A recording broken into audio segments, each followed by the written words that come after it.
Welcome, everyone. Tonight is the evening of May the 16th. This is Dallas Personal Robotics Group. I think we're all tired from our competition on Saturday, which was a lot of fun for those that could make it. So encourage any viewers to watch the video. And other than that, we have a couple of topics in a relatively small crowd. So we'll just go through the topics, and first Ray, then I have something, and then we'll see where discussion leads us. So Ray, what you got?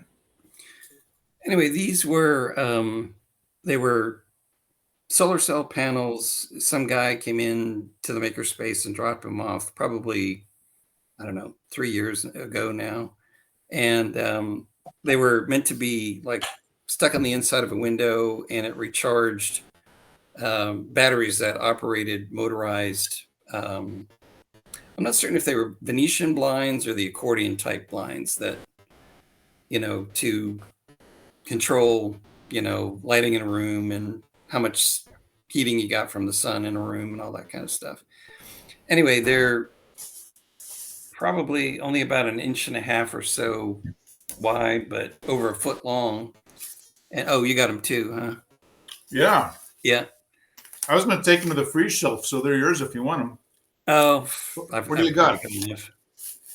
Anyway, if you scan them with an infrared laser, even just with a lens that focuses the beam into a point, from at least 8 feet away, you get probably 1.5 volts increase above the noise and of a signal. And I thought, okay, is that a candidate for a beacon? It doesn't rely on any color. I don't know how fast I can scan. If I scan too fast, it's probably not going to get enough of a response out. But probably a different set of things to deal with versus a color blob, if you're going to use a beacon. But I wanted to experiment with it and try it and see. The other thing that I've been playing around with are they're either these are actually the single measurement ones that we talked about a while ago. It's pretty small. It's right there. That one's, I think it's got a processor on it. It scans the sensor continuously and outputs a pulse width proportional to distance. And I think they'll run, let's see, what was it? 30 milliseconds. So I think that's like 33 times a second, 30 milliseconds, if I'm doing that right. Anyway, so that's pretty fast. And with a little bit of trigonometry, you can, if you make a reading, move some set distance, and then take another reading, you can figure out, what your perpendicular distance is away from one of the side walls. And if one's in front and it happens to catch those two sections on the goal, then you can also get the distance to the goal. So you could use those for navigation. There's another one that does 64 readings, 8 by 8. And Doug actually had the side angle side trig formula for figuring out, how far you are away. And with the one that does 8 readings, you can actually figure out what the perpendicular distance is from the wall without moving. You can just do, one reading of the sensor and pretty much figure it out from that with side angle side. So that's also promising. They're both pretty fast. The one that outputs the pulse with modulations considerably faster, but the other one's doing 64 readings each time each time you trigger it. So it's going to be slower, but you can configure it in different ways. You can do it think you can do it 8x8, 4x4. There's another one that you can do, I think 3x6. It's not the actually both of them are SparkFun modules, but they're different modules, both based on ST time of flight sensors, but the sensors are different on the two boards. So I was just trying to get away from something that's mechanically scanned, with the beacon, because it's always slow. So that would be a lot faster. And I thought, okay, that might be a viable way if, and I did take a look at odometry.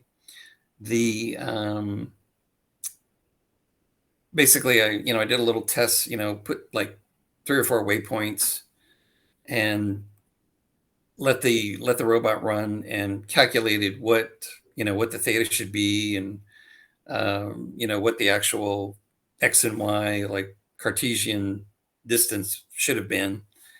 And the first 3 readings, it comes out pretty accurately for distance. The theta was off by maybe 4 or 5 degrees, but the distance was like literally a fraction of a millimeter. And I thought, wow, that looks promising. But the next successive waypoints, it got really far off. So I don't know, I haven't looked into it to figure out, okay, why is it so accurate in the first one and so inaccurate in like the second and third waypoints? So that may be, the fine tuning and fiddling that Scott seemed to say took a long time to do. So don't know if I'll ever use odometry on this, if it's going to take that much time to figure it out. So those are the things I've been looking at.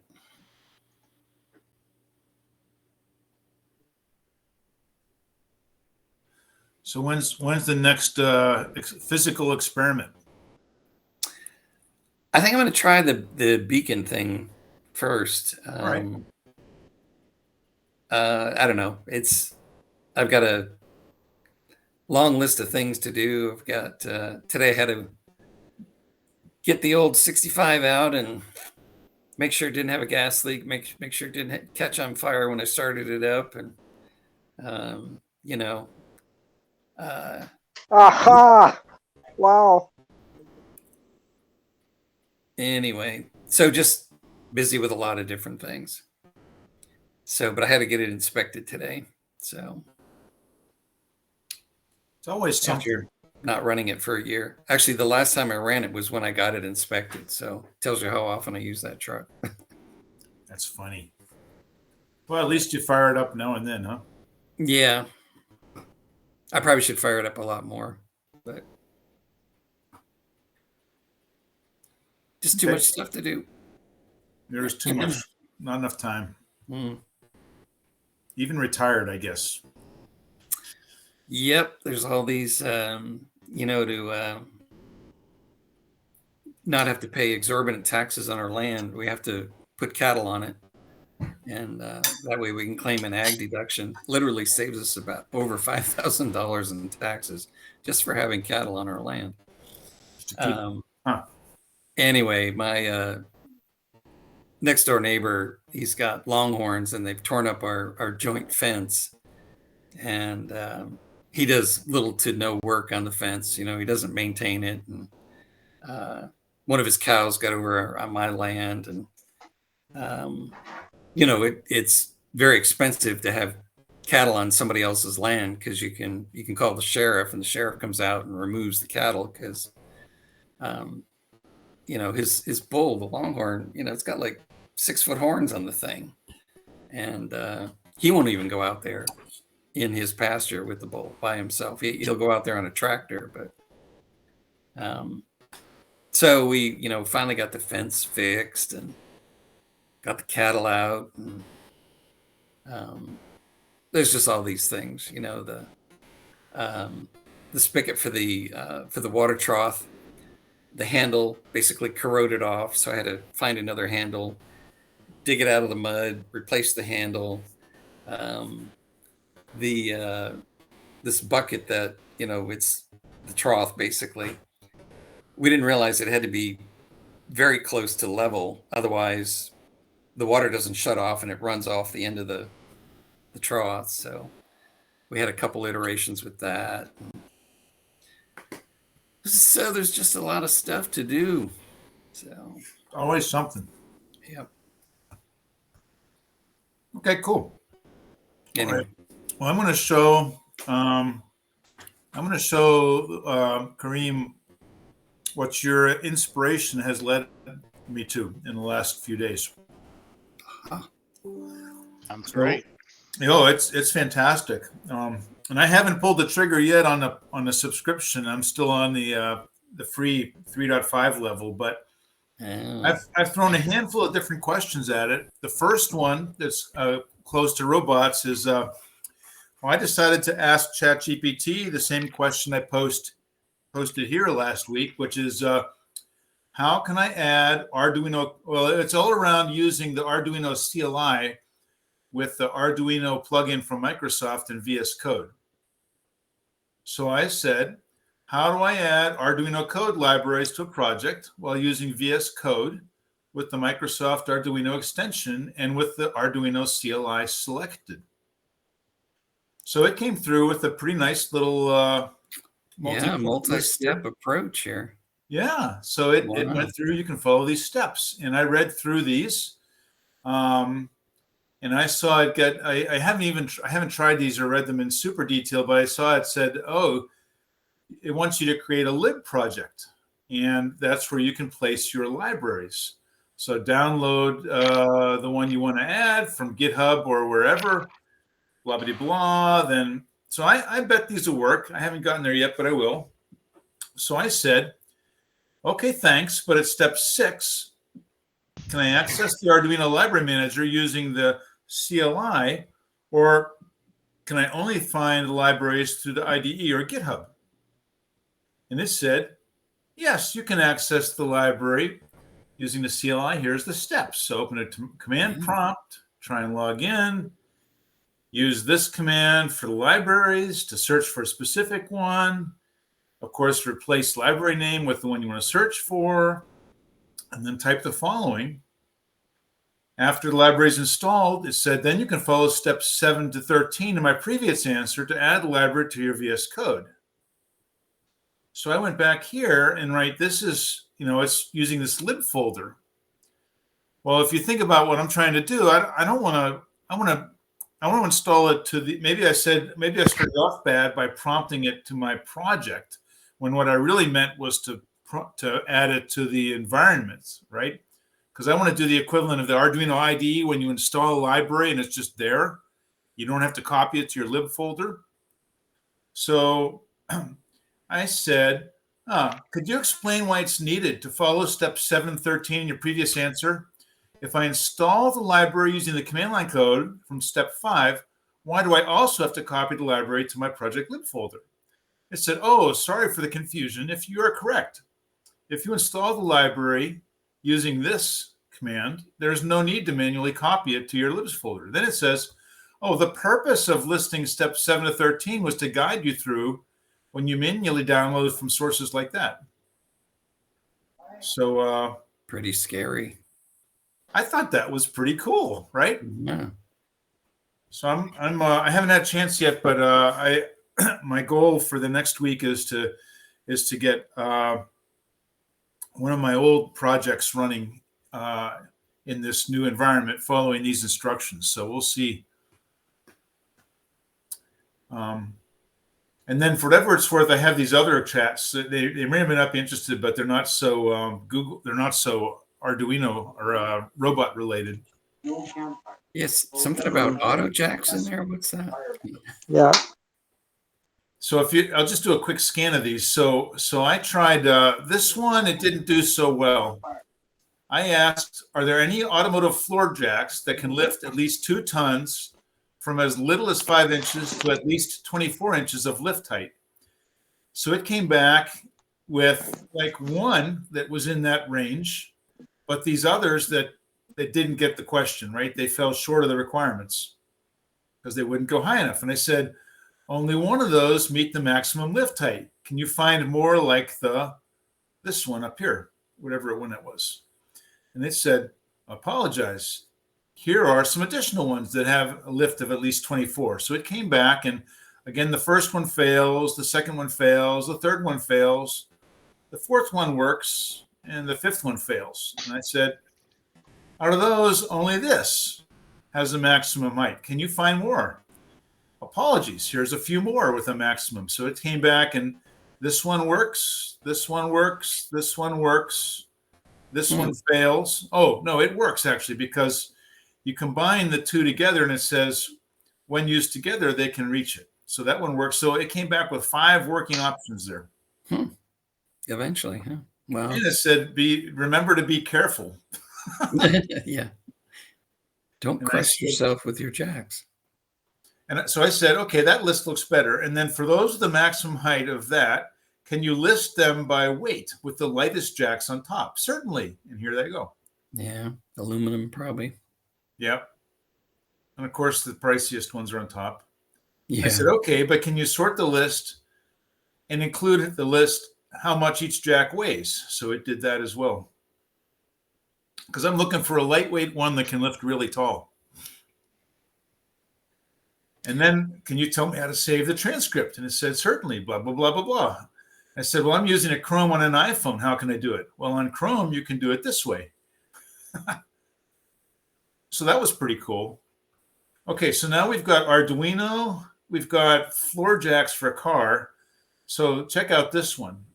This one I'm going to post on the club forum. I asked, can you provide a punch list of items that I have to disconnect or remove before I can pull the engine, carbs, clutch, and transmission from a 1957 Mercedes-Benz 190 SL? And it said, sure, here's a punch list. And I went through. I have to compare this to the experts thing, but I think it's pretty accurate. I said, that's great, but what about the hood? Oh, sorry for the oversight. Here's an additional step before you can pull the engine. And it listed it as, it continued on, steps 21 through 25. Lift the hood, blah, blah. And I said, great, thanks. Can you give the whole list in a preferred sequential order? So then it put the hood at the top. Well, it did some other things. Then it listed the hood. So, and then I said, okay, can you estimate the amount of time I needed to perform all those steps? And it said it can vary greatly, blah, blah, blah, blah, blah, blah, blah. Here's a rough estimate.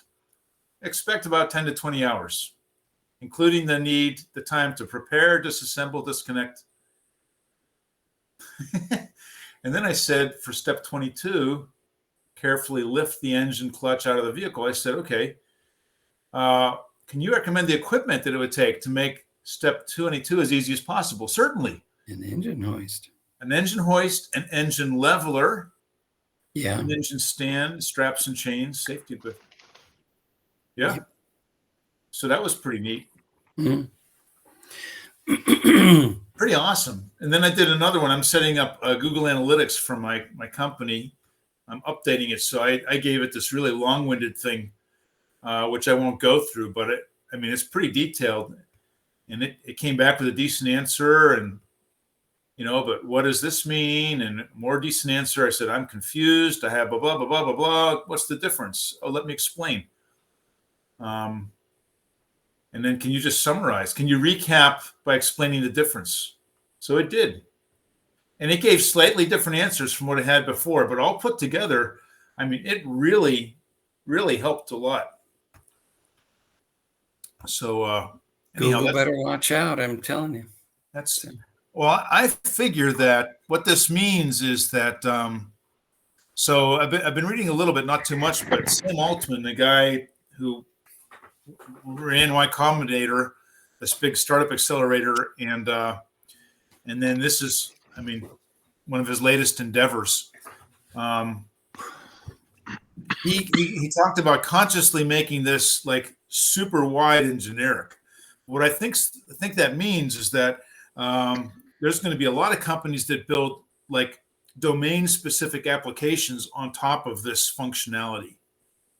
So I figure that what we're going to see in the next few years are just this plethora this wide, crazy plethora of domain-specific things that do this, but do it super well. And then I'll bet beyond that, if you think about it, I'll bet that in, let's say, 2, 3, 5 years, we're going to see the term personal digital assistant redefined. Because right now, right, this thing is just responding to prompts. I have a conversation with it.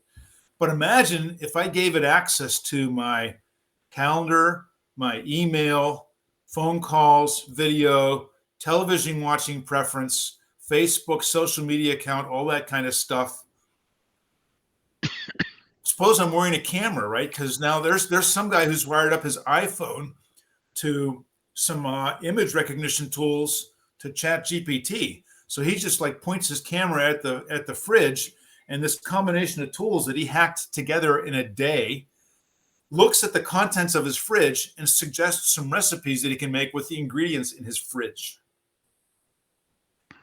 So if you think about it, I figure, man, imagine that you got this little like guardian angel on your shoulder, just looking around at all the stuff you're trying to do. And you can just interact with it like this. I can talk to it and say, hey, what was that thing I saw 3 days ago with, and it'll spit it out. That's where I think we're heading anyhow. So thank you, Kareem. I really appreciate the inspiration. And, I think I have a new tool now. Although it takes time, but I'm using it daily now. Yeah, it becomes indispensable pretty quickly. It's also scary. I mean, what you just outlined is really, I have some discomfort with it, right? I don't want people to know me that well. Yeah, I don't want my wife to know me that well.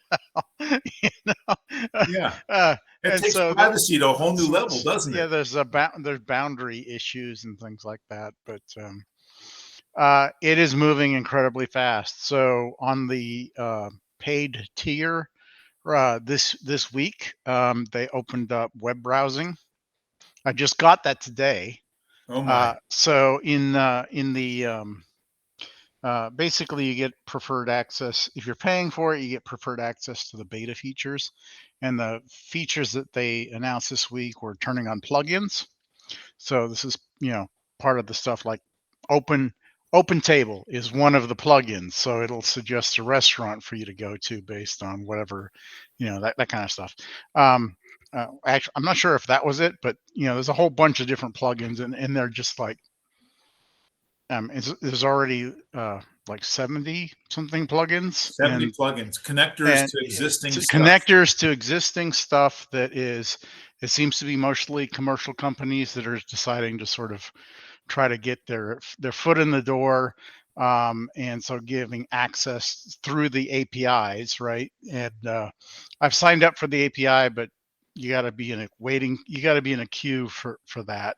But the guy that you're talking about that is integrated a camera already, he's probably using a combination of those plugins plus if you get access to the API, there is a GPT-4 version that has image recognition built into it. So it's going to be a lot of fun to play around with those things, but there's a lot of danger as well. But it's going to be really hard to ignore. The next few years, I mean, oh gads, we it's just going to be crazy.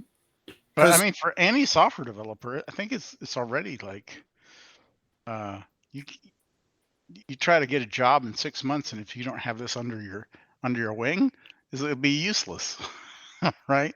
It's just like, it's going to be a requirement right out the gate. New skill. This kind of stuff. Yep. Yeah.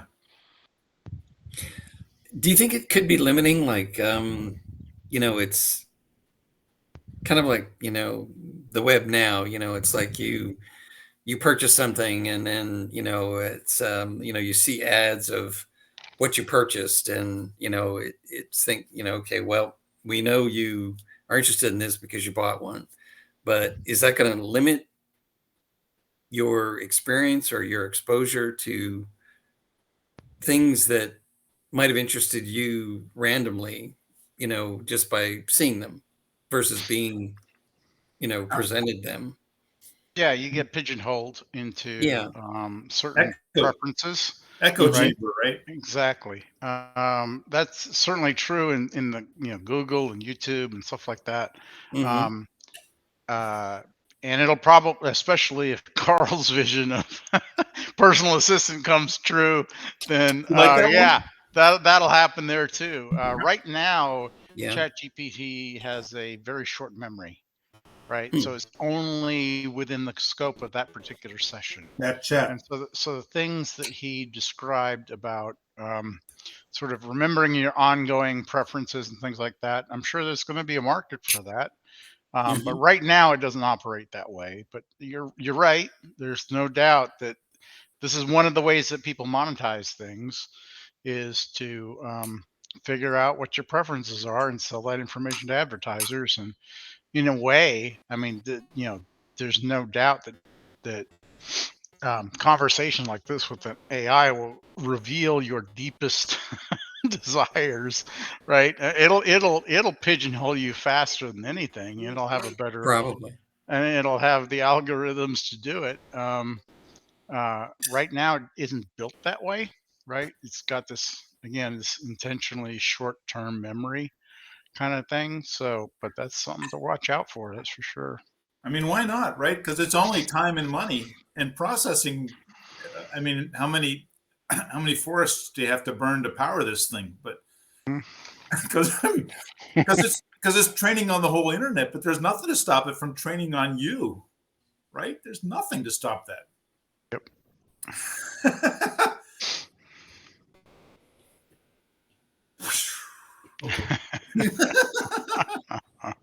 Yeah, this is remarkable.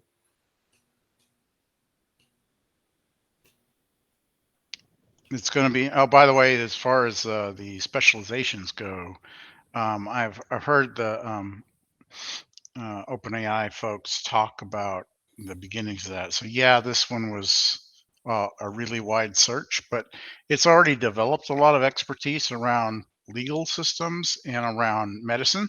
Yeah, And so they're probably going to wall that off.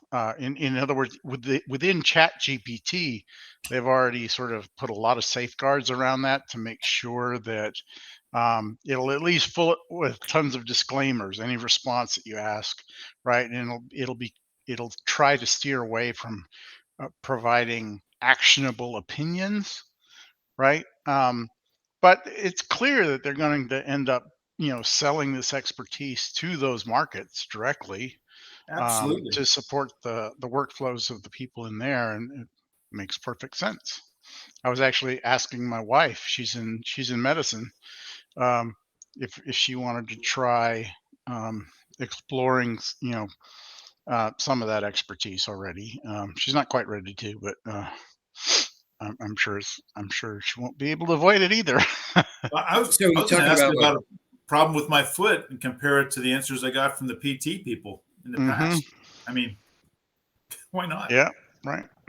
And I saw there was something I found before, Kareem, or did you show it? But there was somewhere along the line there was a maybe it's in the mobile app, but there was a button you could press where you could say, "Could you clarify or could you explain the logic?" Or I mean, there's a menu pick that would let you expand on it in a certain way.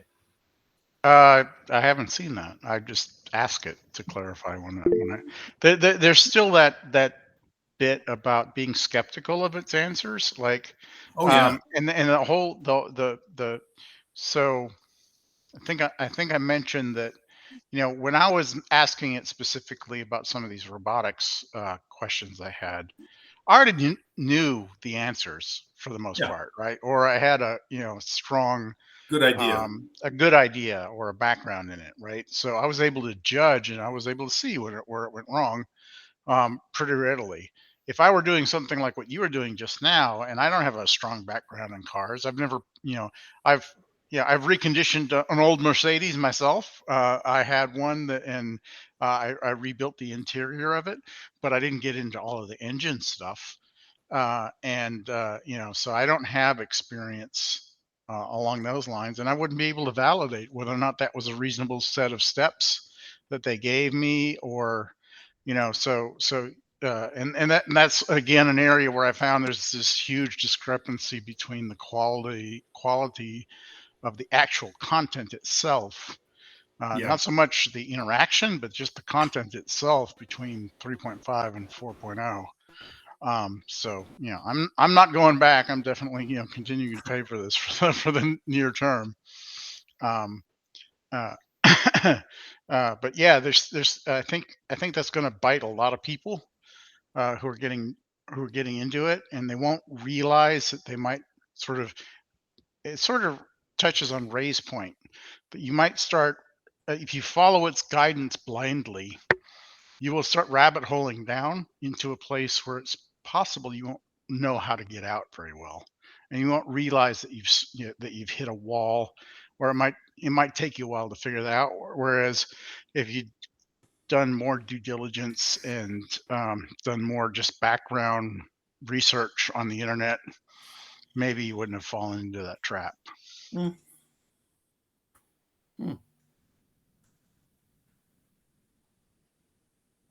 But especially now, I mean, the web browsing thing I've been checking on, and it just happened today, so I haven't actually experimented with it, but I just see it in my settings now. So I just turned it on, and I'm going to see, how that because the the whole idea is that this was trained on a data set that ended last September, and hasn't been updated since then. And now I don't know exactly how it's going to work, but at least it can go look generically at the internet and do searches and things like that based on the conversation so far. And we'll see if that update. I think it'll still only update it within the context of a particular session. And to be clear, those sessions are things that you can come back to. So you saw Carl choosing different sessions that were or chats that were different subjects. So it'll save the chats for the last 30 days. And you can come back to a particular chat, and basically all of that previous conversation becomes input into continuing that chat. So that's how you get the context out of it. But I don't think that it'll like retrain the model to incorporate the new data that you have across chats or between users or anything like that. At least not yet. Not yet. But the algorithms to do that exist, right? No, continuous training is certainly a thing. It's just the I forget what exactly it's called, but there's this new stage, especially within ChatGPT, of incorporating user feedback. Yeah. And because that requires some sort of asynchronous steps, it's possible that they're still going to have some pretty strong bounds around how live updating of the model works, because they still have to have room for those guardrails to go back up and for give feedback. Oh, this is not something it's like you find some sort of new technique of something that's dangerous in the biomedical realm or something like that, and you want to make sure that it doesn't show up for most folks. I kind of wonder if there's going to be issues. Are there U.S. companies that make a similar product? Because it's like if this is a Chinese product and everybody really gets into it and starts to rely on it, and then China says, "Oh, well, we're going to pull that back now. You can't use it anymore." But it's also quite possible you're talking about AI models specifically. No, just geopolitical things that could happen. Where if that's okay, it comes from China, right? ChatGPT? Yeah. No. No. Oh, It's an American company. Yeah. Oh, It's OpenAI, and they're an American company, and they are strong partners with Microsoft as well. Uh-huh. So GPT-4 powers Bing Chat now, right? Yep. Well, so we have to get the Chinese dependent on it then. They may be concerned, right? And be worrying about it being pulled. Yeah. There's definitely there's a lot of alarms going off right now around this kind of stuff, and they've already there's this large group of researchers who have asked for a 6-month moratorium, and that doesn't seem to be slowing anybody down. At some point Is it all leading to political, cyber, you're saying? probably the political sphere will. Chat GPT is making sure to silence all of those people. There you go. But it's Skynet all over again. They're Oh, testifying we in front of Congress today, I think. The founder of ChatGPT or OpenAI. Yeah. So did you say, Kareem, was the September of last year? Did you mean for the free one, 3.5, or did you mean for the current one, 4.0? I think even the current one, 4.0, the data, I would have to ask. So I've seen so many different prompts, but I think even the 4.0, the training was completed a while back, but the adding the APIs and integrate with ChatGPT and doing the human the human feedback layer, that took extra time. So the model didn't get released until GPT-4. It's recent. It was like in April. Yeah. Maybe it was March. I think it was March. But the actual data set that it was trained on, I think even that was locked off in September. Yeah, it'll tell you if you ask it. Well, it may not anymore, but the 3.5 said it was September. Its knowledge froze in September of 21. Yeah, and I think it was also September of 22 that GPT-4 did. But so what does GPT-4 cost you? $20 a month. 20? Yep. Is that? Oh, and that gets you a certain number of tokens, right? You can do 25 messages every 3 hours right now. Okay. And you can do more. So that's on GPT-4. You can go back and select GPT-5 and get more. But it has to be a completely separate session. So is a message any question that you ask it? Is that what a message is? Or yes, that's why most people call them prompts. But that's one of the reasons why you tend to write longer prompts and pack as much information into it as possible.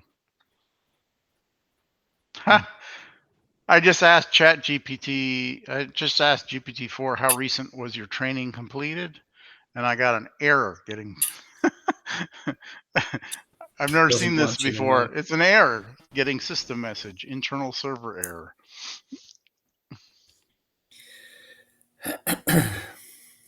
It's cute. There's a button to regenerate, so I'm going to try that out. But yeah, it's just like a really long delay.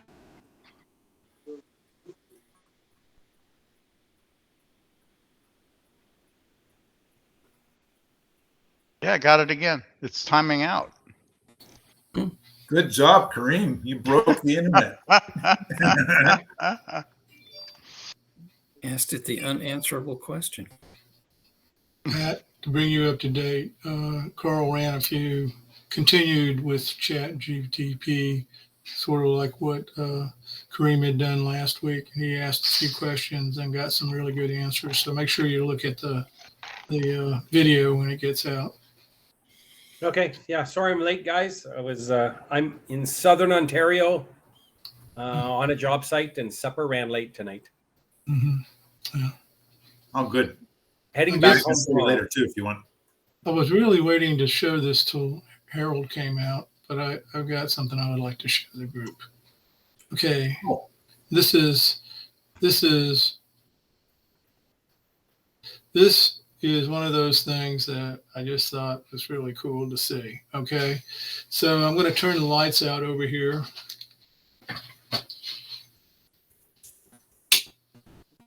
You can still see me, right? Mm-hmm. Oh yeah. I want you to see my SRO4.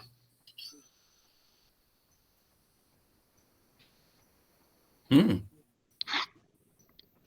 This is an HC SRO4 ultrasonic sensor that when they sell it to you, it has 6 RGB LEDs in it, and so you can do things like have it change the color depending on the distance it detects, or you can have it for total bling. I was hoping Harold would be on because I look at this as being total bling, but I thought it was kind of cool.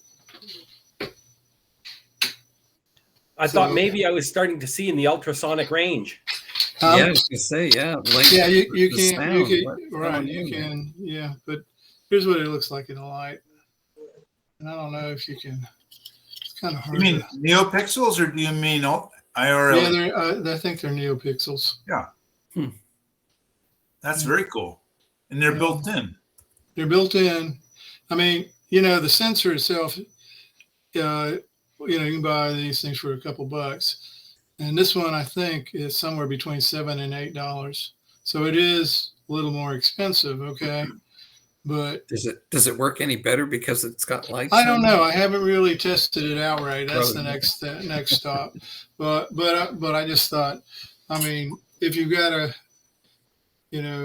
two places where I could see it being really cool. Like I said, if you wanted to add a visual indication of what you were seeing, that'd be cool. If you wanted some bling, that's cool. If you were trying to interest a young person about robots, it would definitely be worth the extra $5 because from the code, there's essentially a library, so it's not hard to do. I mean, it is absolutely dead simple to do. See, look at So the anyway, flashing lights. now looking at the sensor itself, it does not have, how if you look at the back of an HCSR04, it has 3 chips. I don't know if you ever looked at it. And then in the front, there's a 4 megahertz crystal, usually on it. This has none of that. Okay. Let's see if you can see. I don't know if you can see the back. So the back has just, instead of having the male leads coming out of it, it does have male leads, but they're meant to go into a 2.54 millimeter packet. Yeah, Jim, what goes? Jim, you raised your hand.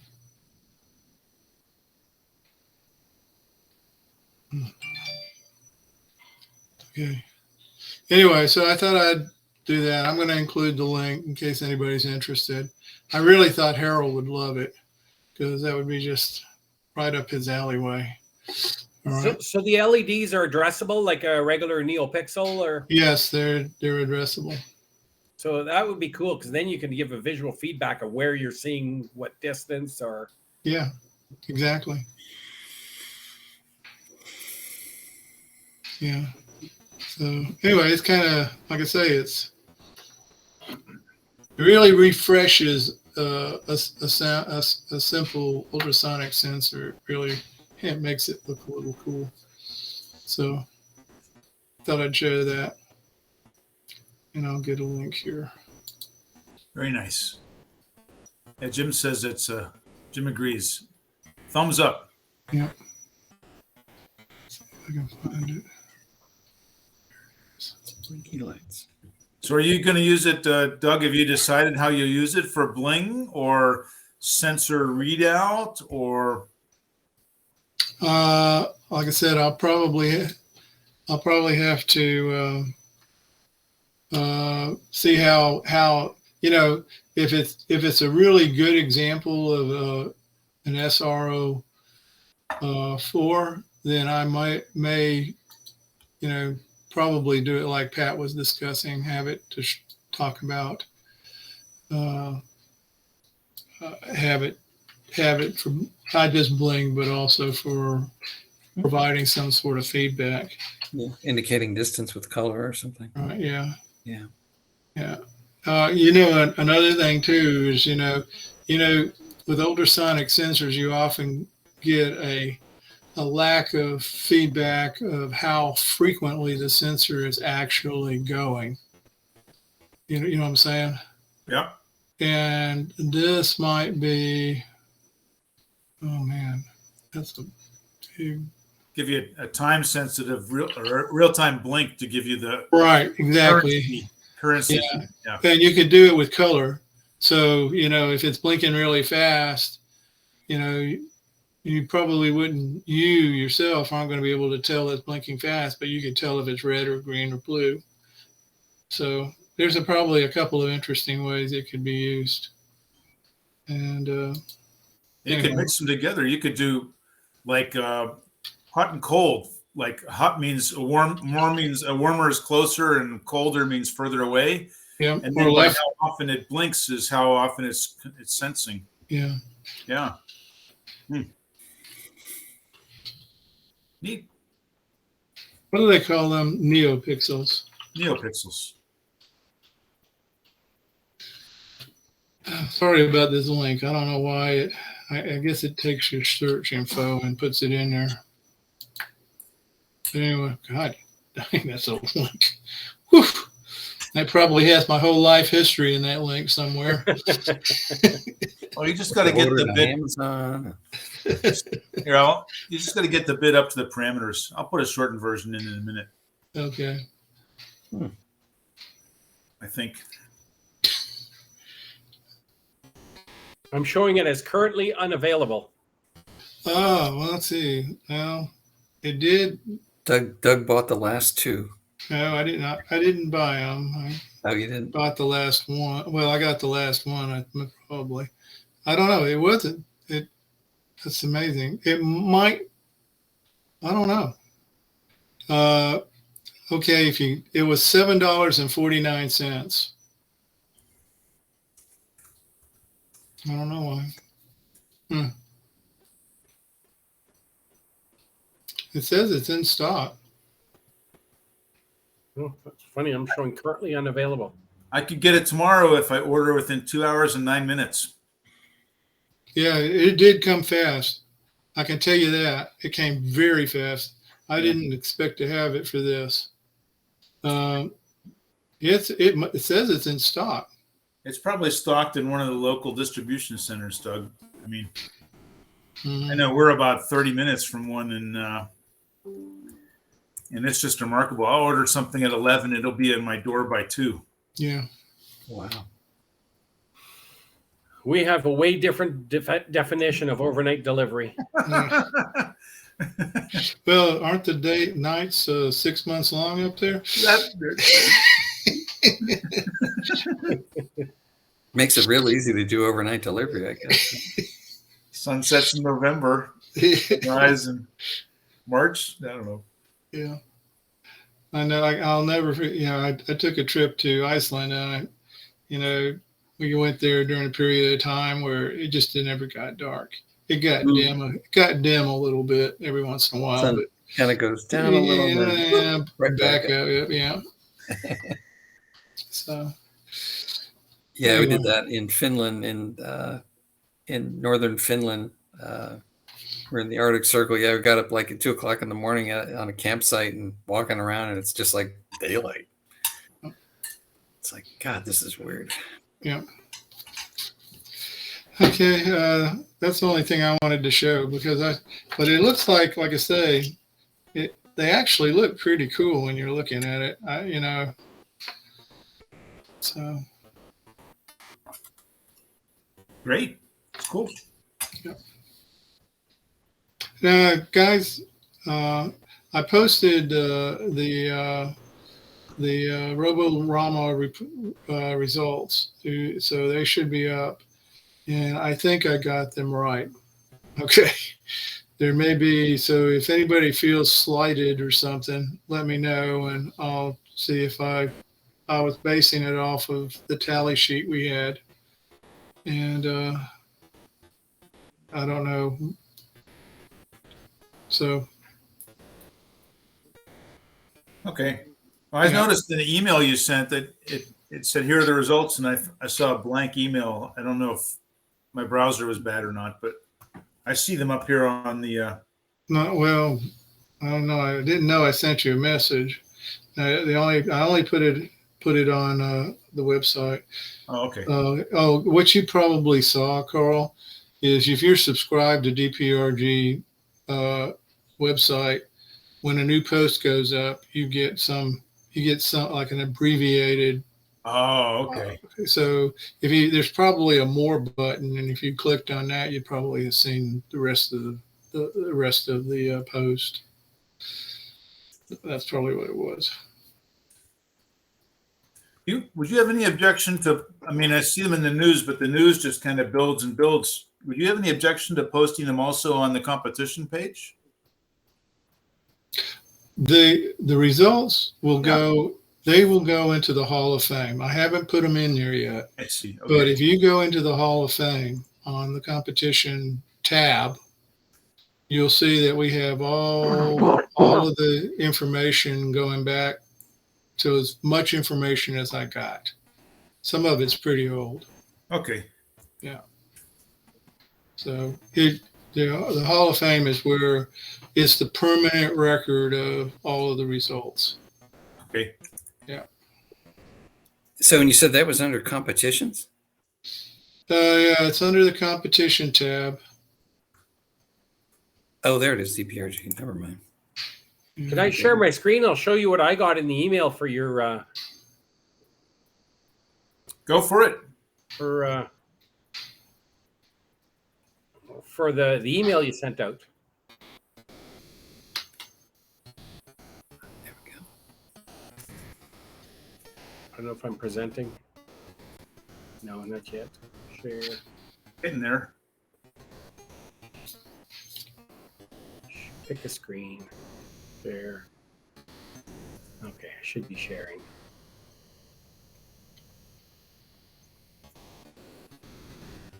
Yep. Okay. We see that? Rogorama from Robbie the Robot. Yeah, that's what I got. Did you see the results? Secret.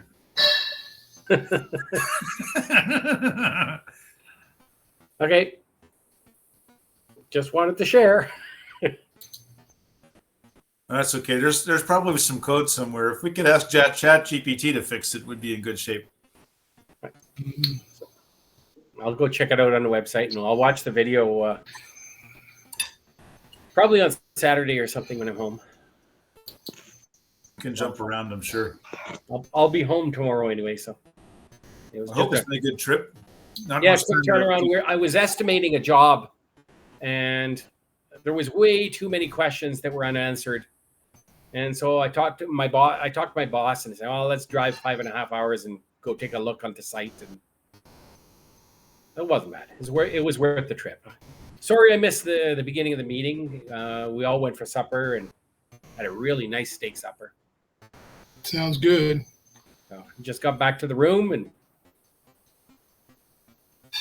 joined the meeting. Yeah. Haven't done much with robotics this week, and I've got 80 CAD drawings to churn out by the end of the month. So I'm far from a CAD expert. So I'm going to be, my month is pretty much busy. I don't think I've got much robot time this month. Bummer. I think we're all taking a little breather after Saturday, so. I'm really looking forward to seeing the video. I was disappointed I could not go. I ended up traveling to Sault Ste. Marie to see my mother for Mother's Day on the Saturday, the day early. So, moms are more important, I guess. Yep.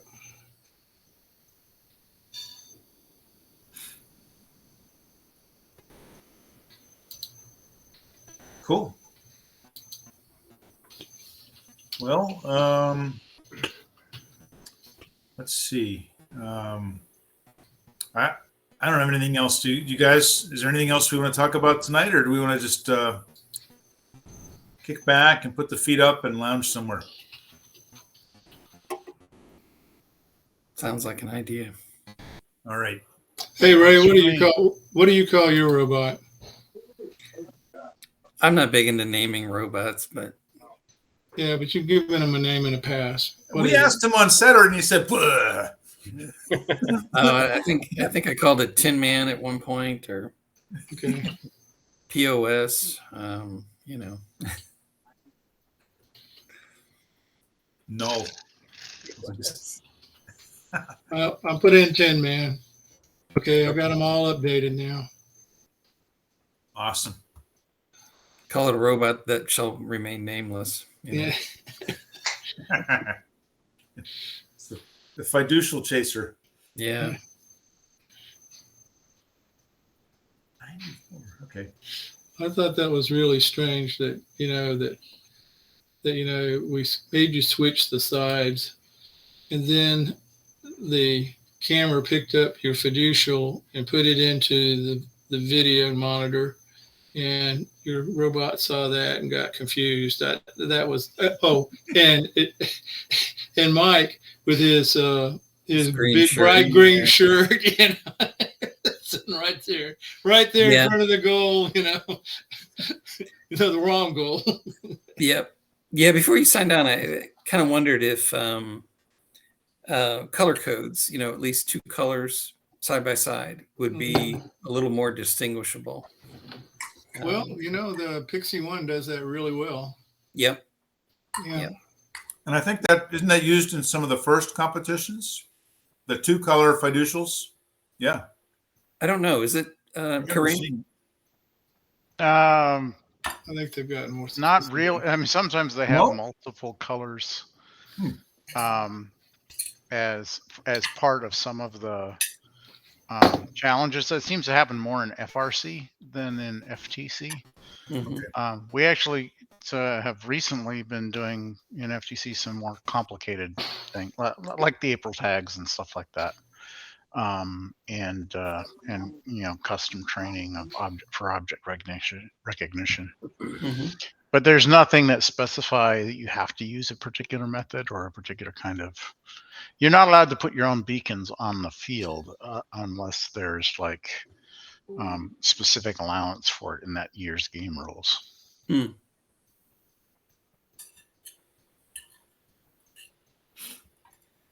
But there are Vuforia targets every year. Vuforia. What is Vuforia. Vuforia is it's an image processing library that was tuned for augmented reality.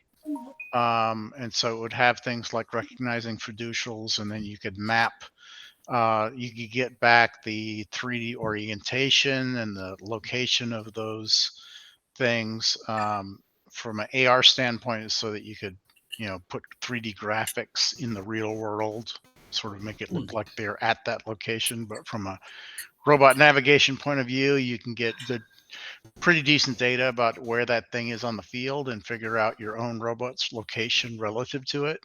The only problem is that it only works on a subset of cameras that are well calibrated, and most of the teams use those anyhow, so that's not really a big problem. But it has some fragility issues. Like if you're using those for tracking, you can sort of track on it, and then if another robot drives in between you and the target, sometimes it'll pick up that moving robot preferentially, and it'll start tracking that other robot, and you have no idea that it's switched up on you.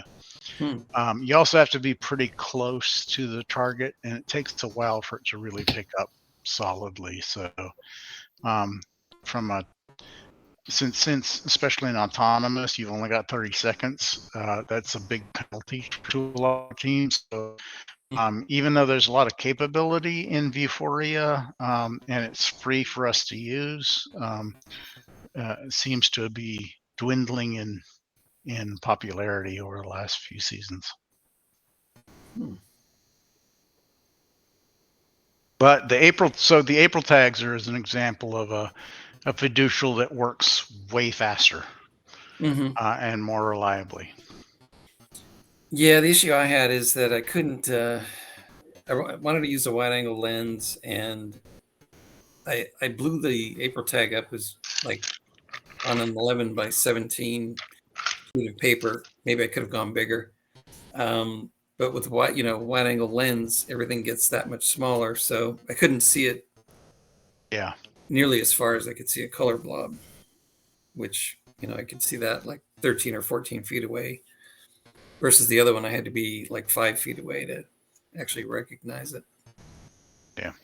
And maybe with a telephoto that, that distance would have increased, but Yeah. then you have such a narrow field of view. Well, those color codes that the Pixie uses, they can be more than just two colors too. They can be combinations or 3 or 4. Yep. And I would think that they would be perfect for your purpose. They would really you wouldn't have to worry unless, two guys with shirts sat next to each other or something like that. Yeah, right. Well, the only thing that I thought about is, okay, if it saw it in the TV as, a green color blob, it's not going to be any different seeing it as a red blob next to a green blob, which is, Well, actually, I think the Pixie's smart enough to tell you a green red as opposed to a red green. Oh yeah, it is, and it'll indicate angle. Like if you have red green on this side and green red on that side, it'll say one is 180 degrees rotated. Mm-hmm. So, and you can use that too as okay, that's the left one because it's rotated, and I can go to the right to find the other one or something. Mm-hmm. But yeah, I haven't really experimented with color codes yet to see if there's some other gotcha there. Looking for the holy grail of robot guidance, something that works far away, something that works close in, varying light conditions, And it's simple. And Trifocal glasses help me. Wow, yeah, I didn't think about that. Could rotate lenses, maybe rotate different lenses in, So, yeah, the fact that you have to fix the white balance and, I don't know, some other things to make the color stuff work. That's kind of limiting from the start. It's kind of like we see it in different lighting conditions. Not a big deal to say, oh yeah, that's a green piece of paper, But, I just asked ChatGPT and it suggests putting a human on your robot as a sensor. There you go. Maybe I don't know. Maybe in the insect world you could get a big enough brain to mount on your strap them down and say, you don't get those cans to the goal, you don't get fed tonight, okay? They trained a goldfish in a bowl to drive the robot to do that. That's right. Yeah. There you go.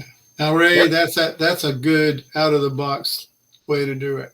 Oh You yeah. can get yourself a goldfish and teach him to drive to the goal. Right. Get a food reward if he pick up the can and go drive to the goal. Yeah. You still got to use a camera to pick up the goldfish's location in the bowl. God. Yeah. Well, I actually saw, and I think Kareem, the fish just like taps a glass plate. Oh no. No, they were using a camera to see where the fish was swimming, and they would drive the robot in that direction. Okay. Yeah.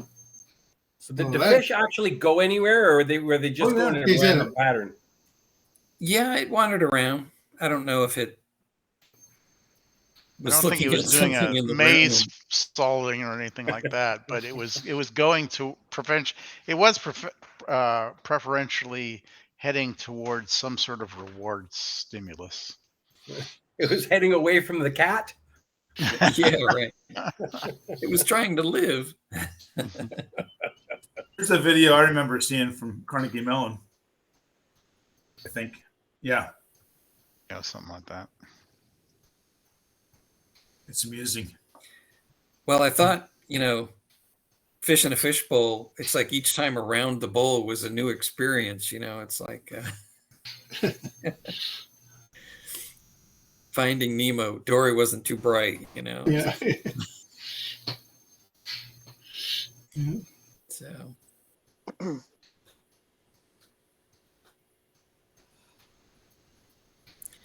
Yeah, that'd be an interesting thing if you could train other animals to do that kind of thing. Just get Cat, maybe. We need to see a cockroach bot. Yep. It's been done. Oh, it's too late. Oh yeah. See, what a new idea. Well, no, it's like I was making a bleak reference to, what was it? The Fifth Element? Element. It was a movie. Yeah, I know. Yeah. They had a cockroach spy bot.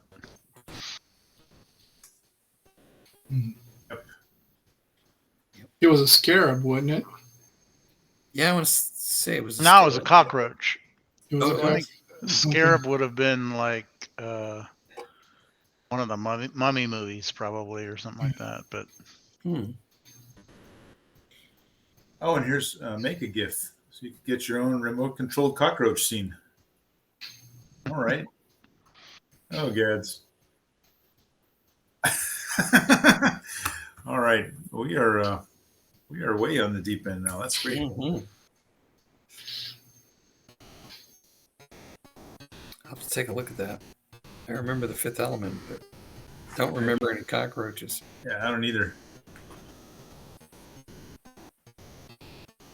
All right, think all guys. you- Never mind. Go ahead. I was just going to ask if we've run the course and time Okay. to for a week. All right. We'll see you guys next week. All right, sounds good. Build more Good. robots. ChatGPT. Take care, guys. Okay. Yeah, that chat, the question that he had about can he get code for four squares, I think